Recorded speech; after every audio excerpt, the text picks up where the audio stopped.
ശരീരം ഒരു സ്വയം ചികിത്സകരാണ്. അതിന്റെ ചെറിയ ചെറിയ ചില സൂചനകളൊന്ന് പറയാം. കണ്ണിന് ആളെ കൊല്ലാൻ പറ്റുമോ? നോക്കി കൊല്ലുകയാണോ എന്നൊക്കെ നമ്മൾ ചോദിക്കാറുണ്ട്. കണ്ണിന് ആരെയെങ്കിലും കൊല്ലാൻ പറ്റുമോ? എന്തിനെങ്കിലും കൊല്ലാൻ പറ്റുമോ? പറ്റും. വൈകിട്ട് നടക്കാനിറങ്ങി കണ്ണിൽ എന്തോ പോയി, നല്ല എരിയും കുറച്ച് നേരം നിന്നിട്ട് പിന്നെ കണ്ണിൽ വെള്ളം വന്നപ്പോൾ പതുക്കെ ഒന്ന് തുറന്ന് നോക്കി.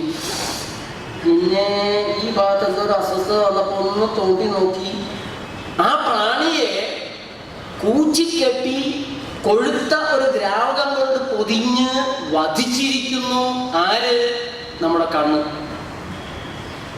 കണ്ണിലെ കർട്ടൻ അങ്ങോട്ടൊരു കൈ തന്ന അപ്പ കർട്ടൻ ഇട്ടു സുരക്ഷിതമാക്കി.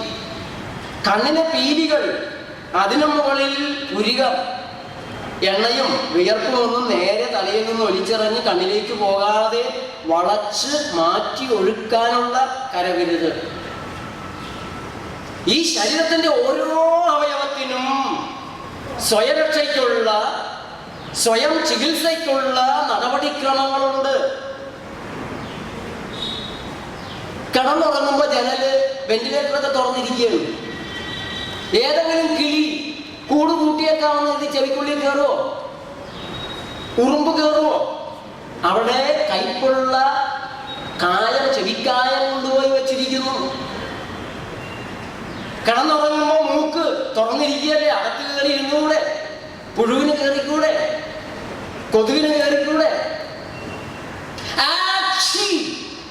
40 കിലോമീറ്റർ വേഗതയിലാണ് വായുവിനെ അടിച്ച് ആക്രമണകാരികളെ തള്ളിക്കളയാൻ ശരീരത്തിന് കഴിവുണ്ട്.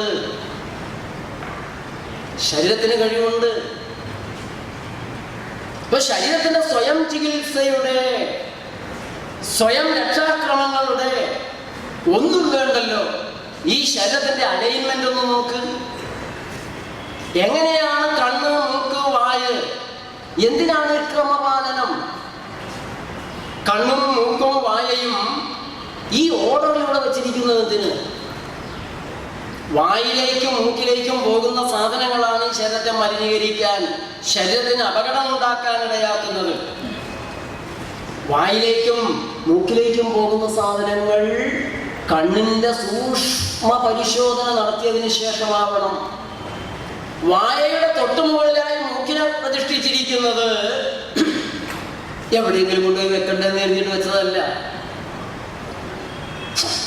മണം കൊണ്ട് യോഗ്യമല്ലാത്തതൊന്നും വായിലേക്ക് പോകരുത്. അതിനുവേണ്ടിയിട്ടാണ് വായയ്ക്ക് തൊട്ടുമുകളിൽ തന്നെ മൂക്കിനെ പ്രതിഷ്ഠിച്ചിട്ടുള്ളത്.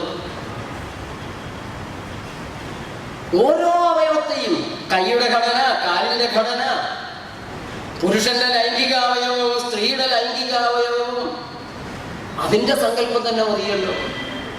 എത്ര സൂക്ഷ്മമായ ഡിസൈനിങ് ആണ് മനുഷ്യ ശരീരത്തിൻ്റെത്.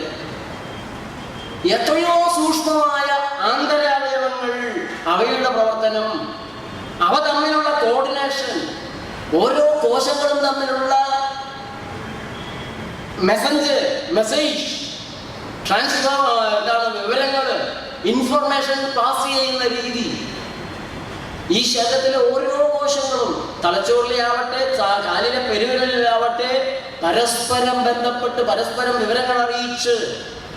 കാലിലൊരു മുള്ളു കൊണ്ടാൽ കണ്ണിനെന്ത് കുഴപ്പം? പക്ഷെ വായിക്കാൻ കാല് സമ്മതിക്കില്ല. ആ മുള്ളിരിക്കുന്ന ഭാഗത്തെ കോശങ്ങളുടെ നിലവിളി ദേഹമാസകലം അസ്വസ്ഥത ഉണ്ടാക്കുന്നുണ്ട്. ആരോഗ്യം എന്ന് പറഞ്ഞാൽ ഈ ശരീരത്തിലെ 100 ട്രില്യൺ കോശങ്ങളുടെയും സ്വസ്ഥതയാണ്.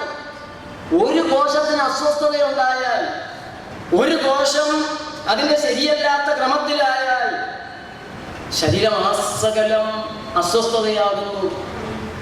അതിനും അപ്പുറത്തുള്ള മനസ്സ്.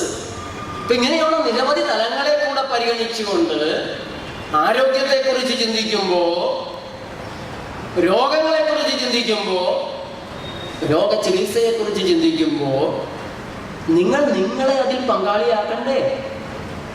നിങ്ങളുടെ ശരീരത്തെ, നിങ്ങളുടെ ആന്തരാവയവങ്ങളുടെ പ്രവർത്തനങ്ങളെ നിയന്ത്രിക്കുന്ന തത്തയെ പങ്കാളിയാക്കാതെ ഏതോ ഡോക്ടറും ഏതോ മരുന്ന് കമ്പനിക്കാരും കൂടെ നിശ്ചയിക്കുന്ന വിഷങ്ങളെ കഴിക്കുക എന്നുള്ളത്